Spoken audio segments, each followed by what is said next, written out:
Hello and welcome to another episode of the Low Code Cafe. This is episode number 146 for October 4, 2023. Today's topics, AI meets dynamic fields and the future of interactive forms. Glad you're with us today. I am Dale Warner, head of support for Plant and App, joined by the capable Patrick Anderson, who's a technical success manager for Plant and App. And together we'll be working to show off the Plant and App platform. This is an event we do every 2 weeks, and it's an opportunity for us to show you what we're doing in the product and to show different techniques in low coding.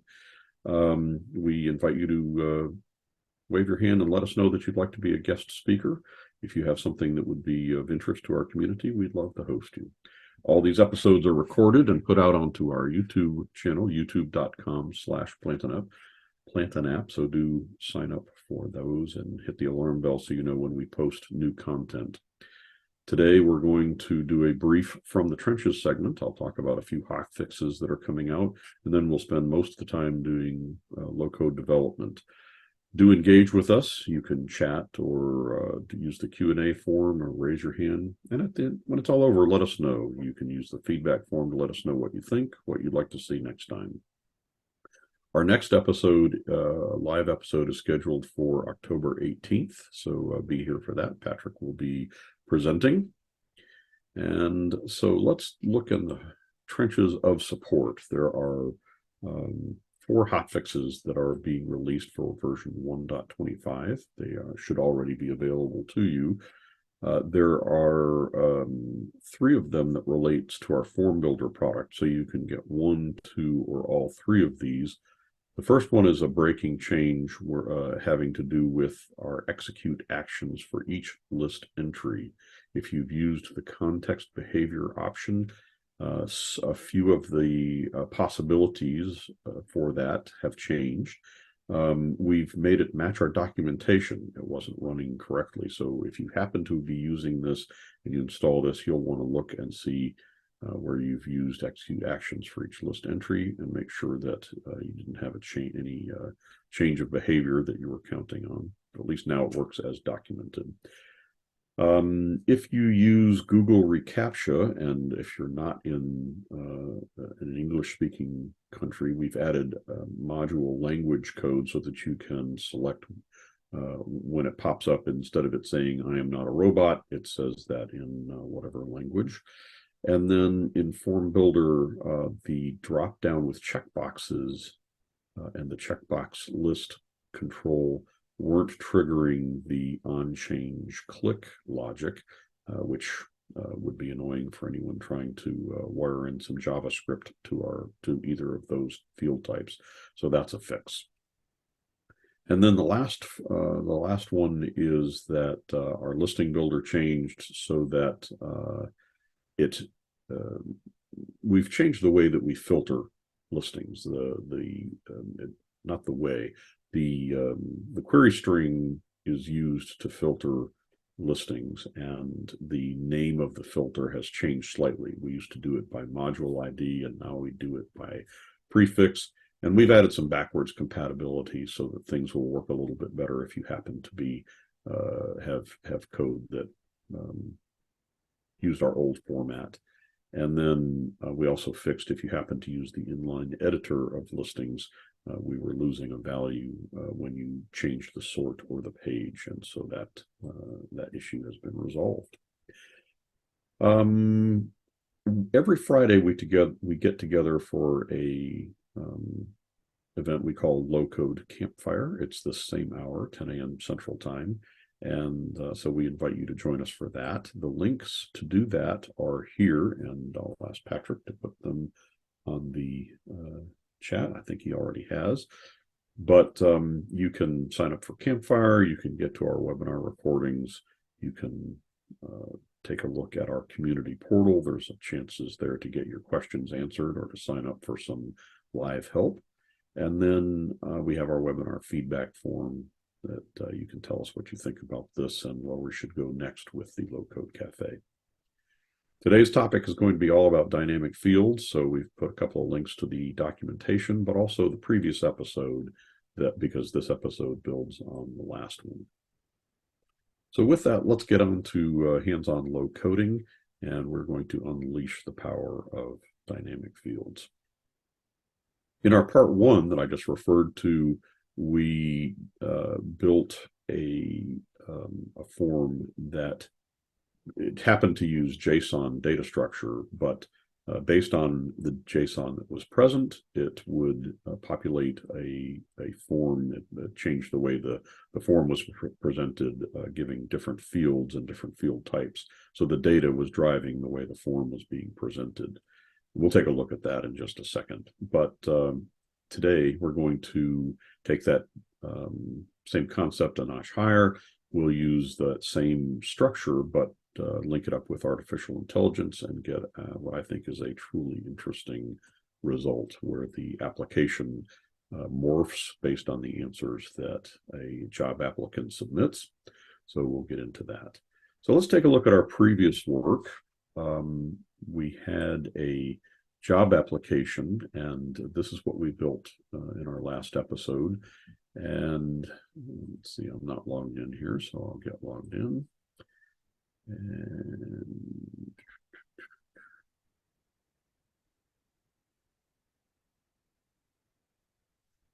so we created a job application that had JSON as a data source.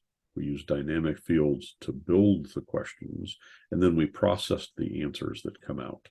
So we see this form. If we take a look at the way that it's designed, you'll see that the questions come from we used a static token. We created a token called questions JSON, and we passed the questions in. So they had values like an ID of the question, the title, the question itself, and then what kind of response we expected back. And so we were supporting short texts and essay questions, and then multiple choice with some different text values that appear in the dropdown. So this input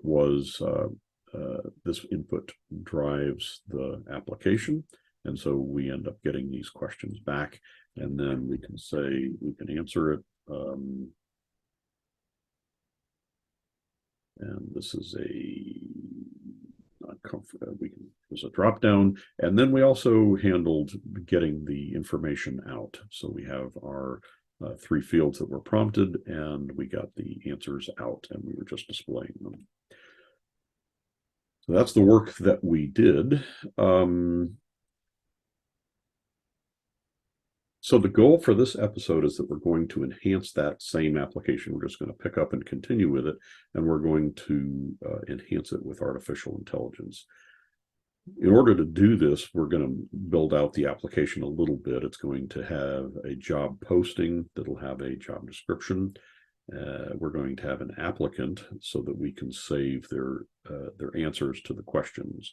And then the form itself, instead of getting data from that static token, we're going to get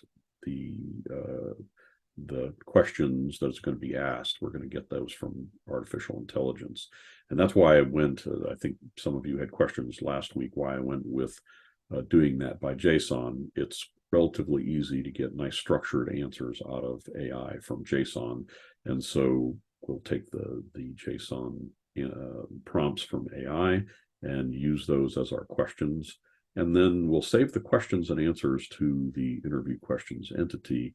And after we get all done, we're going to ask AI to evaluate the applicant. So that's an interesting thing. And our goal would be, well, let's take a look. We have a preview of this solution. I've already done it. So this is where we're going. We'll put a name and pick one of our job postings. I want to sign up to be a cashier. And so behind the scenes now, AI is generating our questions that it wants to ask me. I've told it that I want it to ask 9 questions, and that I've also told it that each time it's to ask 2 new questions, but one of the questions, the third question, is going to be a follow-up. So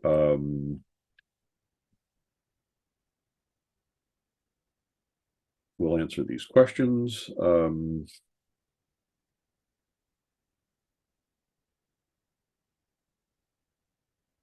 And we'll answer it in a pretty non-serious way here. But when we submit, we'll see that it's going to ask some more questions, but it'll follow up on one of these, and we're allowing the AI to completely decide where to follow up.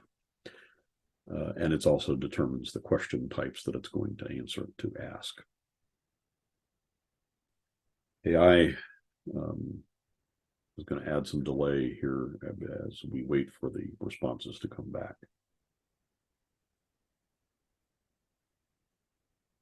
So now we get 2 new things, scheduling flexibility, workplace safety, and then it chose the tax as a follow-up questions and asks me more about my basic math skills. So we could continue on with this, and at the very end, it would evaluate, say, whether or not Dale is worth interviewing for the cashier position, providing a recommendation for that. So that's where we're going.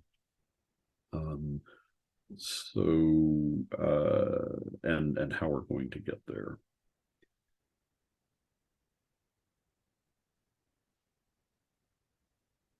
So we're going to do we're going to have fun doing a job posting.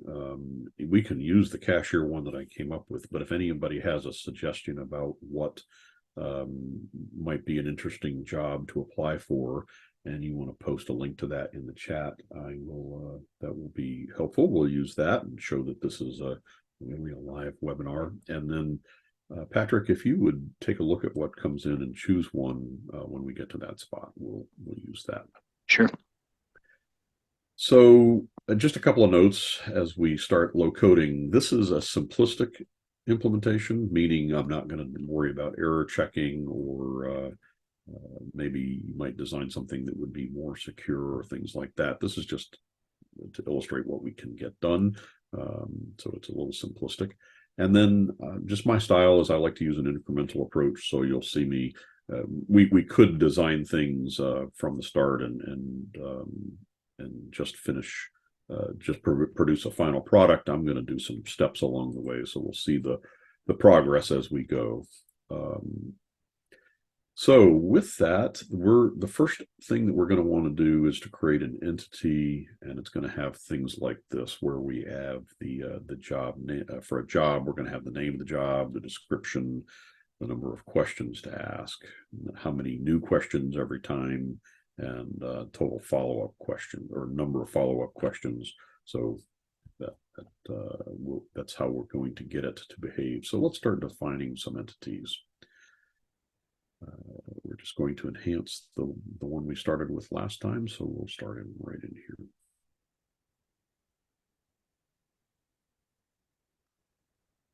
Our entity is going to be job posting.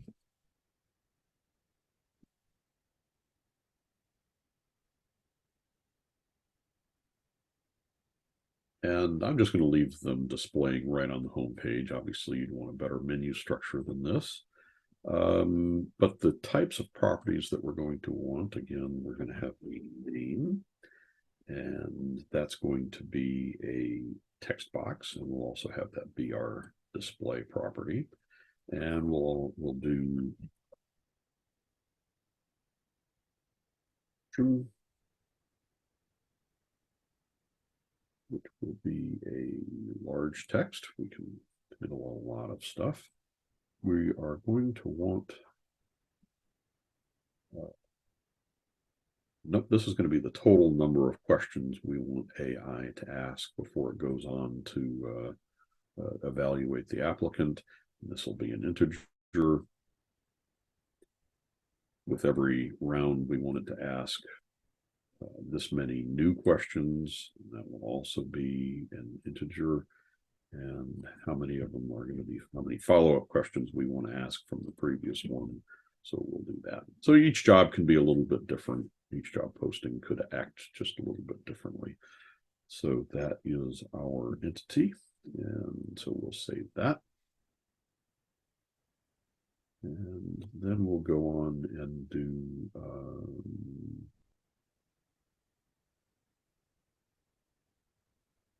set up for an applicant.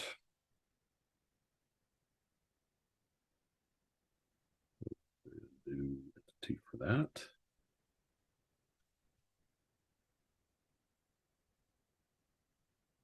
Plural. And again, we'll just put it right on the main page. And the properties, the applicants can have a name. So we'll do name. But they will also have a job posting. We're applying for a particular job posting, so we'll link it to job posting.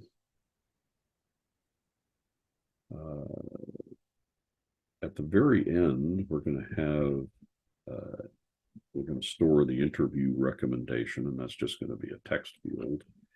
We're going to get a paragraph out from the AI telling us why it decided it did what it did. We're not going to fully rely on the AI, but we are going to look at what it said and maybe we take its recommendation, maybe not, but that'll be that.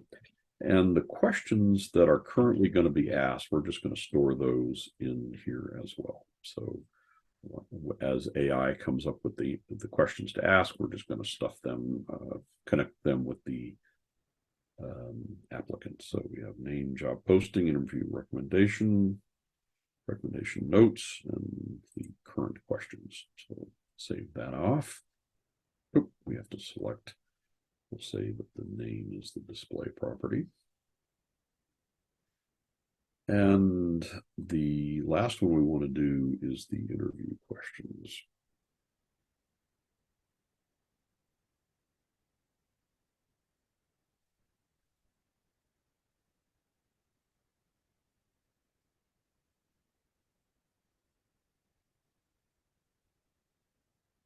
So create a new entity for that.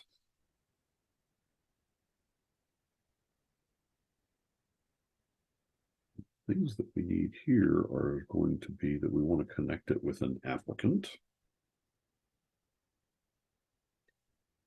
And so that is also going to be of a type entity. And we're going to also have a field called question, which will large text just so no chance of it overflowing. We'll do a what kind of question type was that, just for our records. So was it an essay or otherwise? And then we'll have an answer. And that also will be a large text. We will make the question be the display property. And so that gets us through our entities. I didn't set up an AP. We got to set up the AI. And so we'll take a moment to do that. If you go, we're using OpenAI, and so we'll go to the OpenAI platform and look in our account. We can view the API keys, and I'm going to create a new secret key.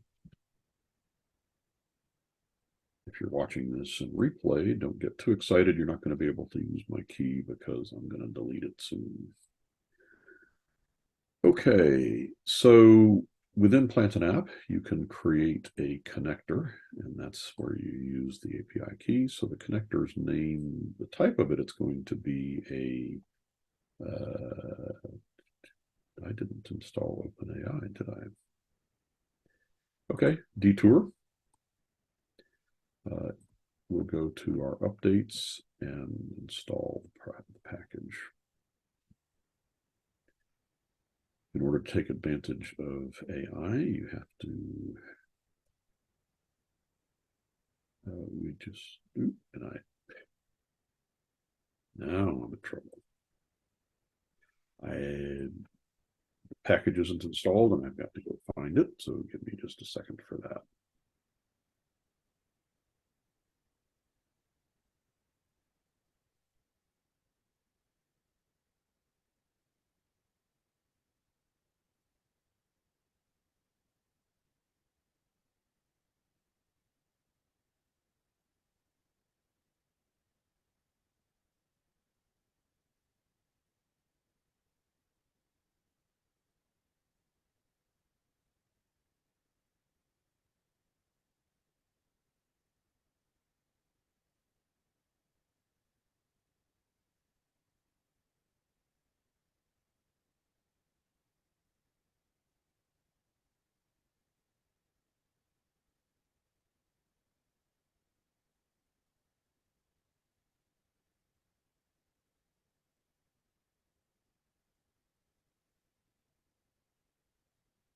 Installation successful.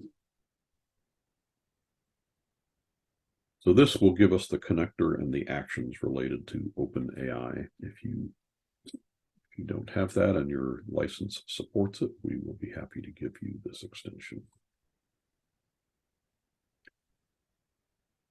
We'll refresh here.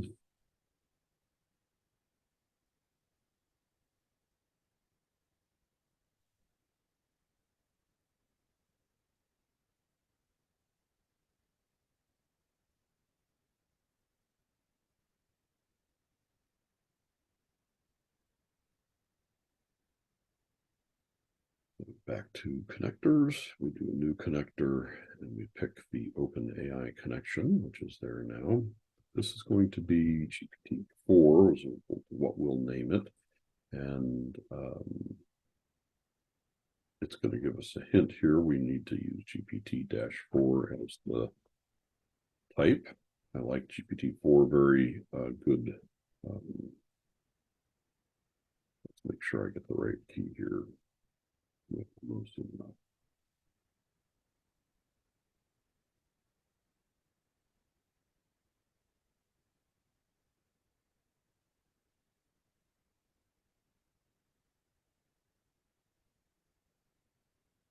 Always helps to click save. Okay, so we now have a connector, and we can use that when we're defining our actions.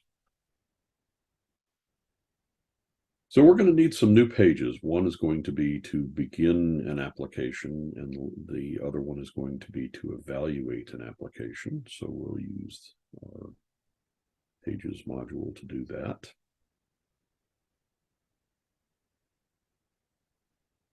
New page right off our site root.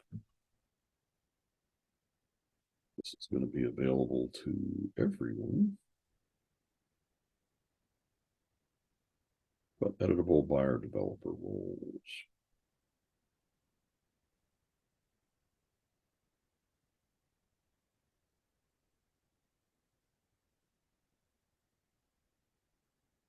Evaluation page.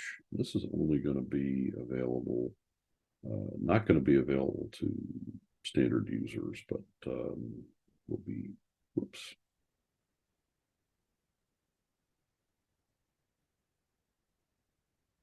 Will be editable by our developer roles. So these are a couple pages that will, these will now appear as we go look at the site.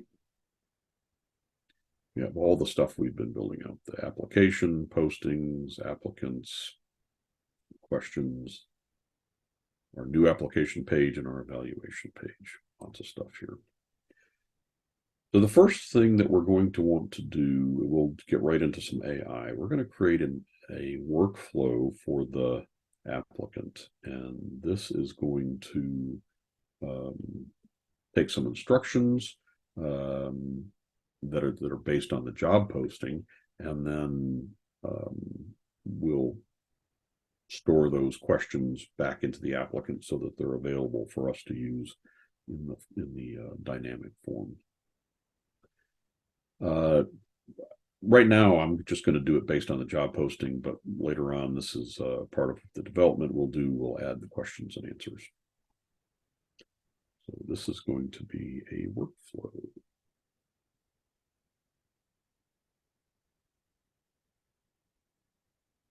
Flow. Name it. It's going to be called Get Questions for the Applicant. Whatever we want to know about the applicant, here's where it's going to happen. For input, we're going to use the applicant. And this is going to be of type applicant. So an applicant ID will return all the fields for an applicant. And so we can use that. From there, let's do a little bit of processing. We're going to need to read the job posting, because we're going to get a job, we're going to get an applicant, we want to get the related job posting. So we'll do that. The job posting that we want is going to be the one for the applicant. So that's the the applicant job posting, the one that he said that he wanted. That's one we're going to do, and we're going to save that in job posting. And in the next step, we want to create, we're going to build some instructions.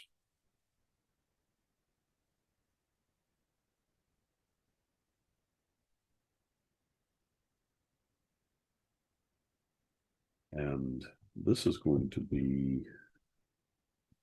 instructions that we're going to create. And I have predetermined the questions. This is the question I want to ask, or the instructions that I want to ask of AI. And I'll show it here, but I've pre-developed this so that we know, so that you can see what I came up with. We're telling it that we want it to help us ask questions of an applicant, and that we want our answers in the form of JSON, and exactly what the what types of questions. It should be one of these 3 types, and how we want everything to be formatted, and exactly what the JSON looks like. By giving AI an example of your JSON, it removes any doubt from it doesn't have to make any decisions about what the structure is that you want. So I've provided some nice examples. And then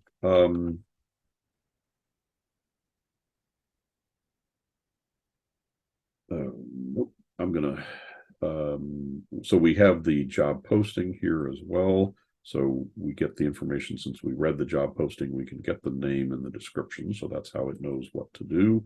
And then I'm being very explicit. The job is over, and now we're giving it some more instructions, how many questions that I want.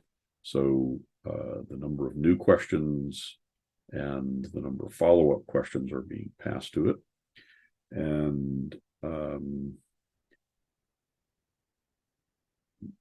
then giving it some instructions that we don't want it to, if on the first time we're not going to have a probing question, so that's not a problem. We're letting it know in advance.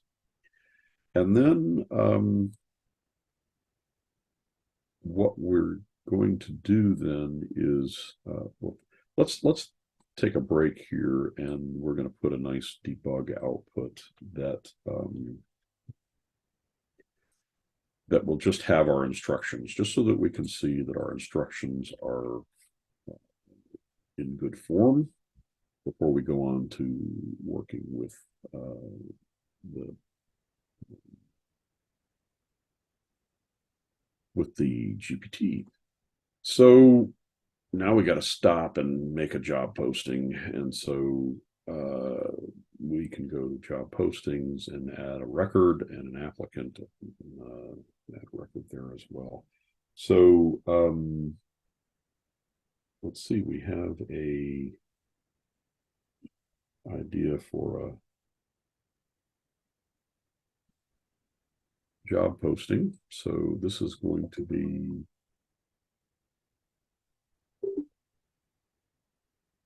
for a graphic designer, and graphic designer,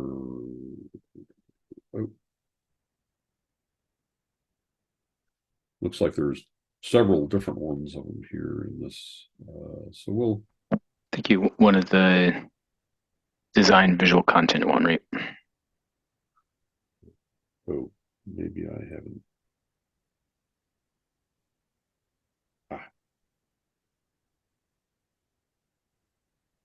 Paste. We'll do for a graphic designer. We'll tell it to ask 9 questions overall before we stop. We're going to do 2 new questions every time and 1 follow-up question every time. So that gets us there. And so that's a job posting. For applicant, we will add an applicant here, just some nice test data. So we'll say Mark is the applicant. He's going for the graphic designer job. We don't have to fill in the rest of these. AI is going to do that. So this gives us some good test data that we can now work with. So if let's see, the graphic The applicant is number one. So if we run this for number one, we get in our debug, we can see that the job title got inserted in here, and 2 questions and 1 probing question. So we got a nice,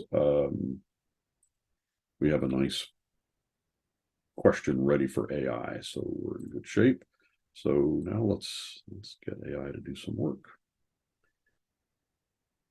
What that looks like is that we will use our OpenAI chat, and we'll fill in the blanks here.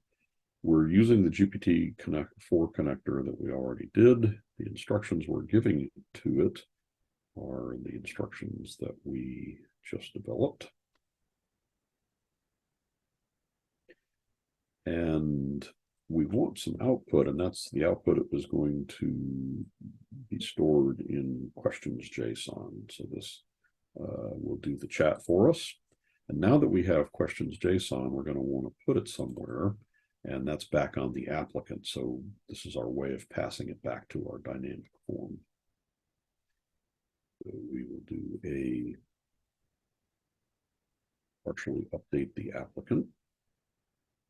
The one that we're going to do is the one that got passed into us, the applicant :ID. And what we want to update is the current question JSON, and the value is going to be whatever comes back from OpenAI.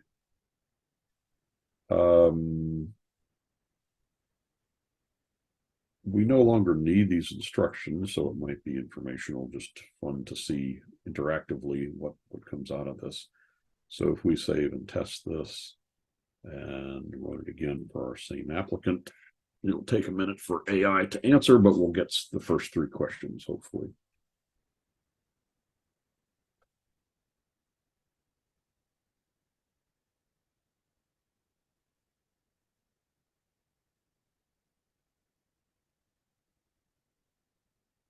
So we got some answers. We'll go out to Code Beautify and take a look at those. See them nicely.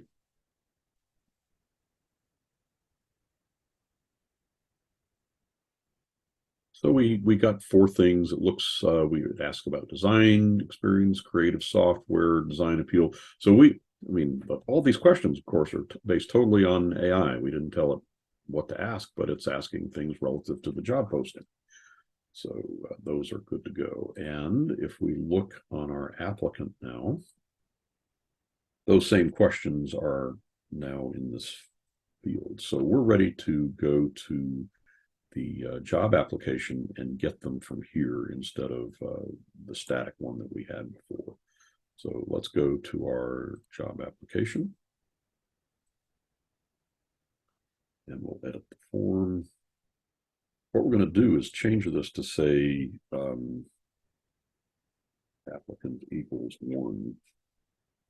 And so we'll be able to use that as our key to go get that out of the application.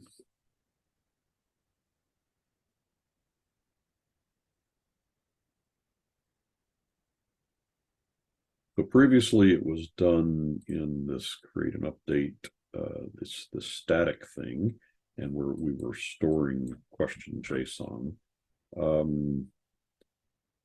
So we'll just false this out. And we were actually doing it in 2 different, this one was also falsed out already. And so instead we'll do a couple of actions to get it in. So we'll do a read applicant. And the applicant that we want is the get applicant. It's from the query string. And we're going to output this token as applicant. And so this gives us the applicant. And now we can create or update a token. And we'll put it right under the read applicant. And we still want the question JSON, and we're going to use the applicant. And what was that called?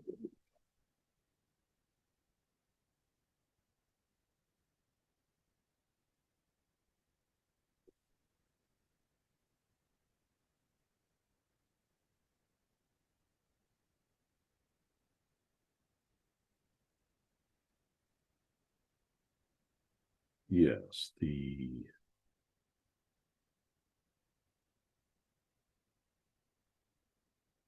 applicant current question JSON, the data out of that entry that we just populated, that's the one that we want. So now as we continue on, these are falsed out, and so it's going to base it. We're not going to have to change anything else, just going to read based on that information.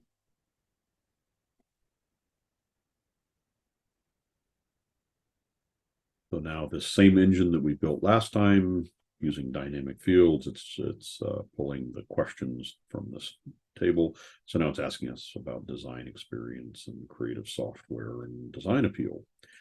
And so we've gotten that to work. So let's see where we are in the process here. We've created a workflow. We skipped this part. I'm going to skip it. Instead of actually creating an application page, we just did it interactively through the standard create, read, update, delete functionality. So we're now up to updating the job application. We retrieved the data from the applicant, but now we got to store the questions and the answers in the interview entity. So that's a little change to our button. So in our job application, we have this submit button, and so whatever answers we get, we want to store them away back for this applicant. So we will update the button.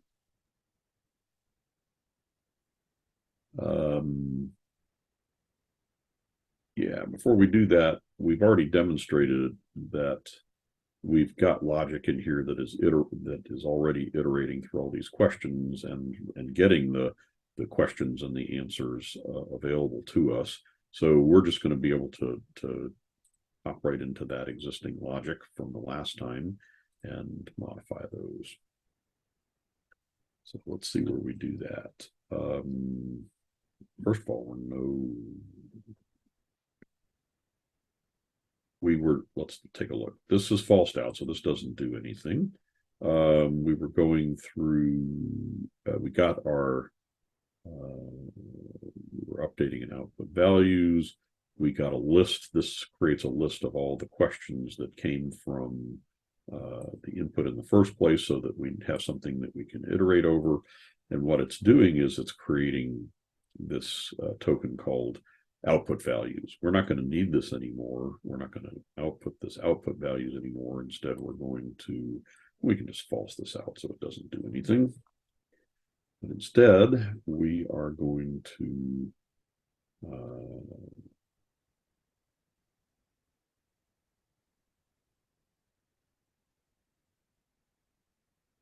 we want to retrieve the answer.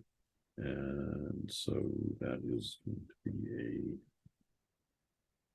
create update tokens. The answer is a little bit hard to come up with because we have to do a recursion. So we covered this the last time, but we're getting we're iterating through the question list. We're getting we have a field ID, and so by putting that inside of double brackets, the first time it's evaluated, it gives us the name of the field, and the second time through, it gives us the value of the field. So this is going to give us the answer. So we just have to do it twice. So there's that. And then now we have everything that we need that we can send it to the interview questions. So we will do a new interview question, create new interview question, and the app, now we just fill in the blanks. The applicant we're going to do is the same one that's on the top of our form here. The question is coming from our question list, and it's the question. The type is from the response type in our question list, so we get that. And then the answer is the one that we just pulled out with that statement above. We don't need to know what record is there, so we can stop there. And then we no longer need to display an error message of showing the output because it's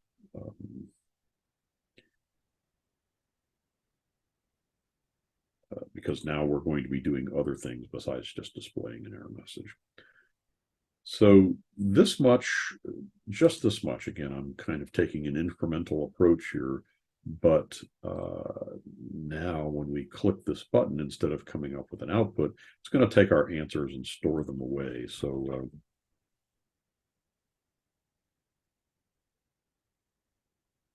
the creative software I used is Adobe, and our design appeal, no, not really.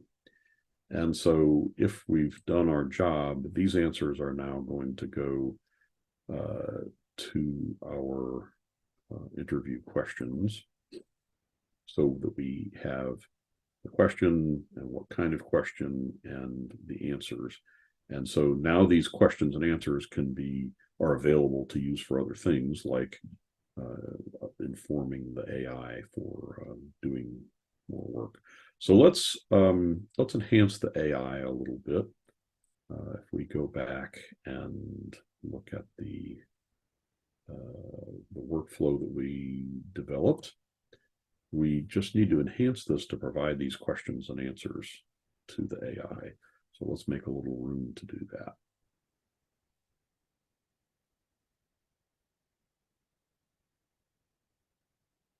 So the way that we do that is we can insert a little space here, and what we need to do is to get the questions,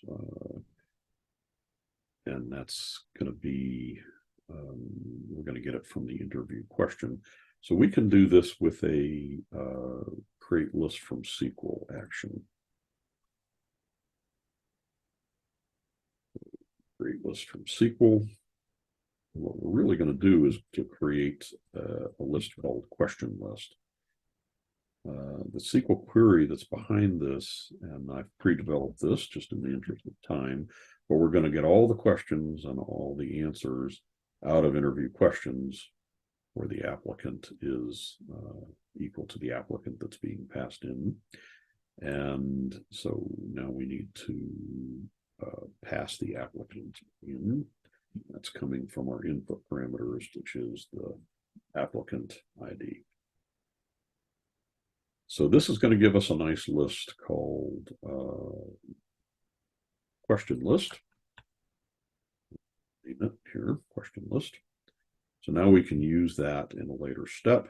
And so what we want to do is loop through question list and come up with we're going to add that to the instructions that we've already created. So this is the spot where we created the instructions.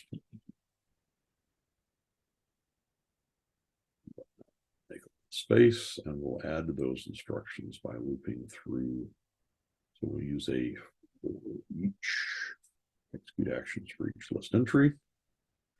And what we're going to do is execute actions for each question list. And that's the list name that we're going to go through, question list. This is by the way, the context behavior thing I was talking about earlier that's changed a little bit. In case you were wondering where that is, we're not going to need to make a selection for this. The only action that we're going to do is a token action where we are going to update instructions. And the instructions are going to be set to the value of instructions as they already are. And then we're going to add a queue, which is the question list question and an A.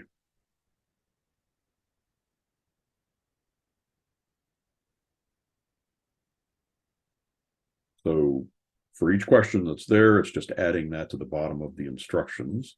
If we look at the instructions, the bottom of the instructions, it says something like the following questions have already been asked. And so we're giving it the, it's just going to continue to append on the bottom of this.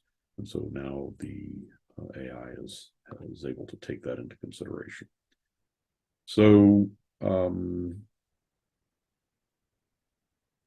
not going to interactively test this. I'm just going to put it right into practice.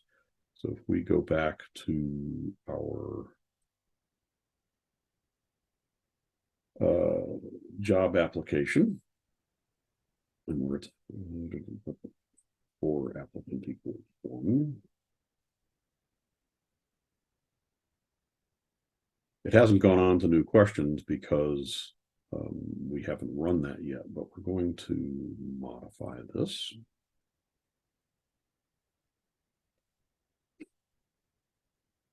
And in our submit button, now that we have stored away, this was the spot where we stored away the new interview questions, so they're all there. So now we can run this new workflow. The workflow gets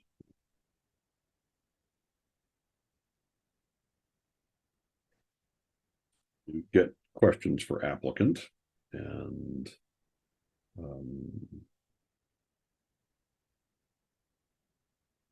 the applicant that we want to do that for is the same applicant that's on the query string.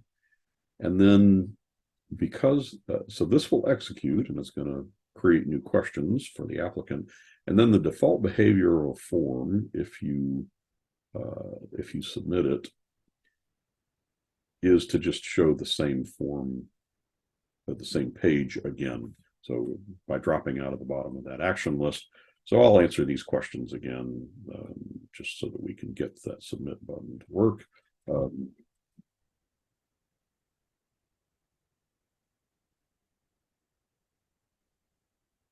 Probably not going to get this job. But now it's running that workflow again, and it's going to get some new questions and some old and a probe on an old question if we've done it right.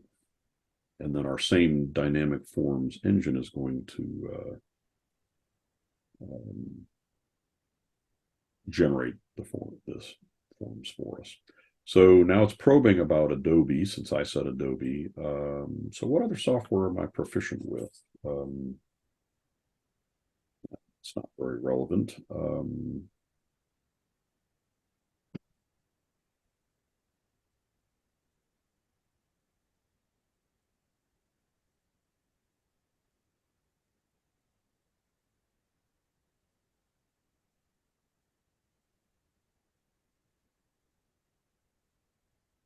And so each time it's going through and getting us some new questions.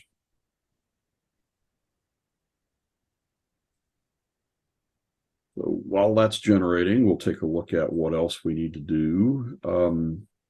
So now that we've got the job application to asking us these probing questions, we got to go see if we're done. So if we're done, we want to go to the evaluate page. If we're not done, we just want to keep getting questions. So let's see if we can get that done. So it's asking me more about it. It doesn't like the fact that I'm not telling it much about creative software. It's trying to give me a chance to answer, and now asking other very relevant questions to that job posting. So let's see what other steps we need to take. Essentially, what we want to do, again, is to see whether we're done. And we can do that. We need to know how many questions we've asked. And so this can be done in our submit button. Well, got to get them here in the right position, but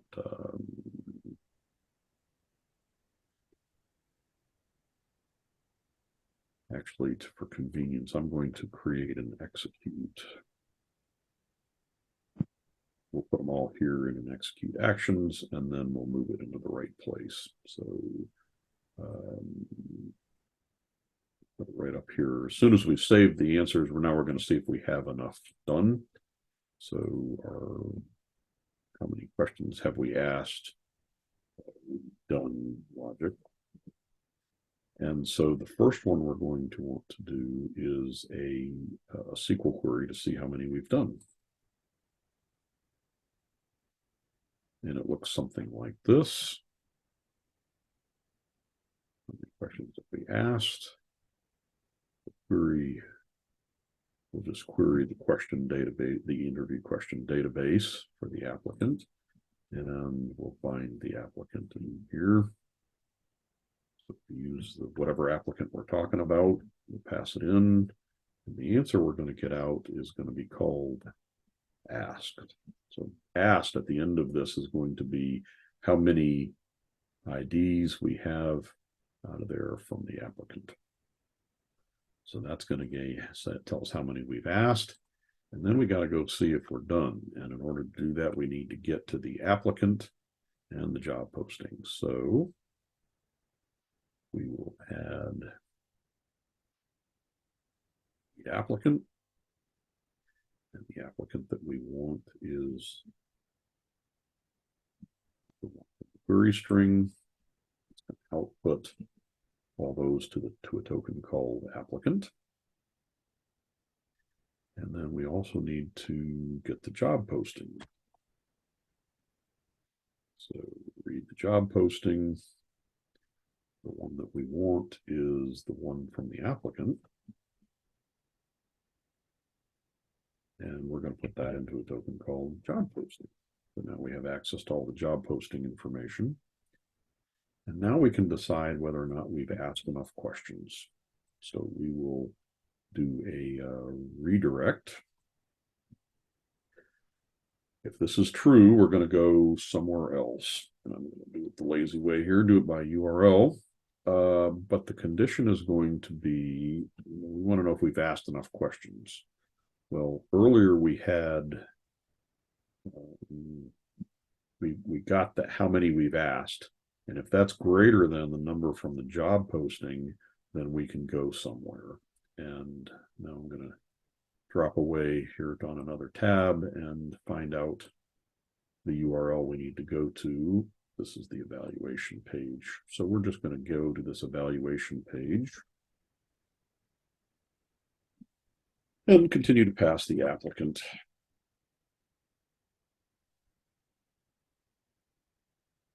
So that it will know which one to evaluate.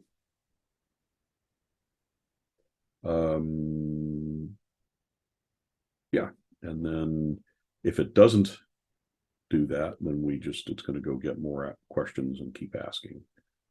So this should get us there.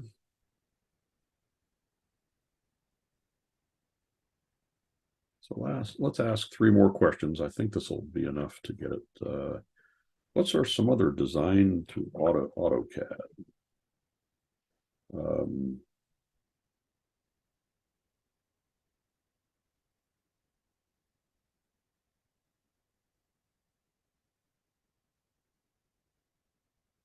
So we're above the number necessary in our question count, and so we went to our evaluation page.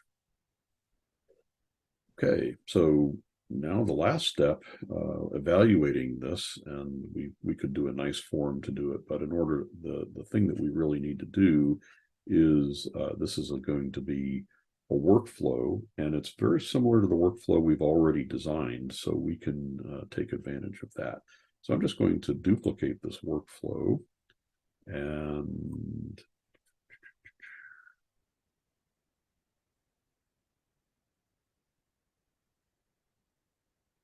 we're going to call it the evaluate applicant workflow.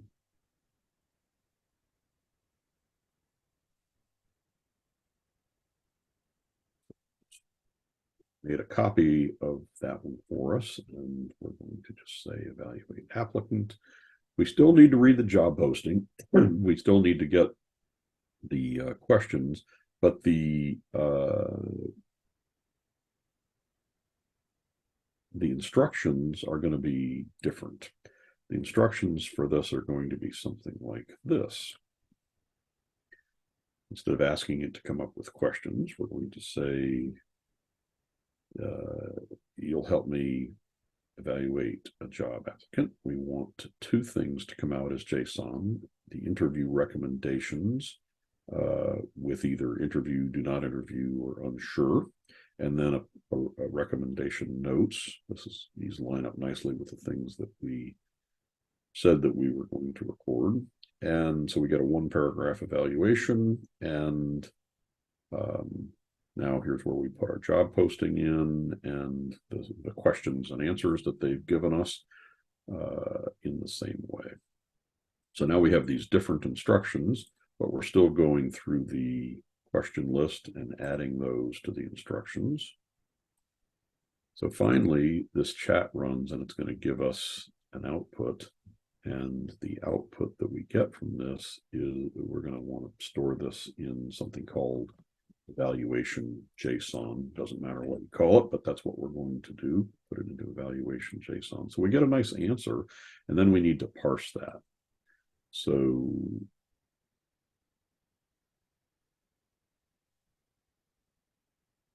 parse JSON into tokens.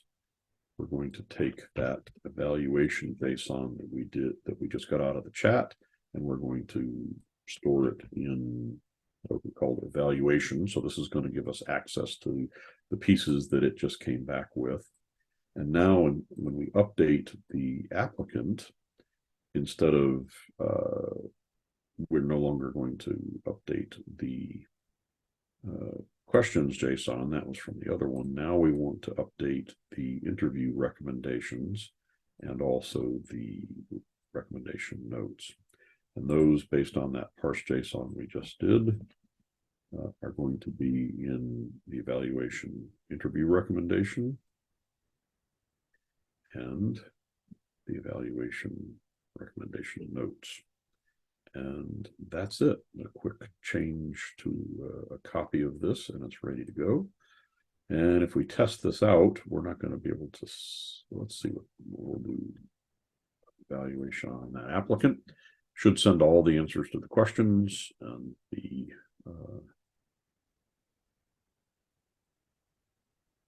the job description, and get it to figure out whether this guy is worth interviewing. Mark, I may have shortchanged you a little bit. So questions JSON doesn't exist on the debug. That we didn't output the debug, but we can just go here to the applicant, see what it has here now for us.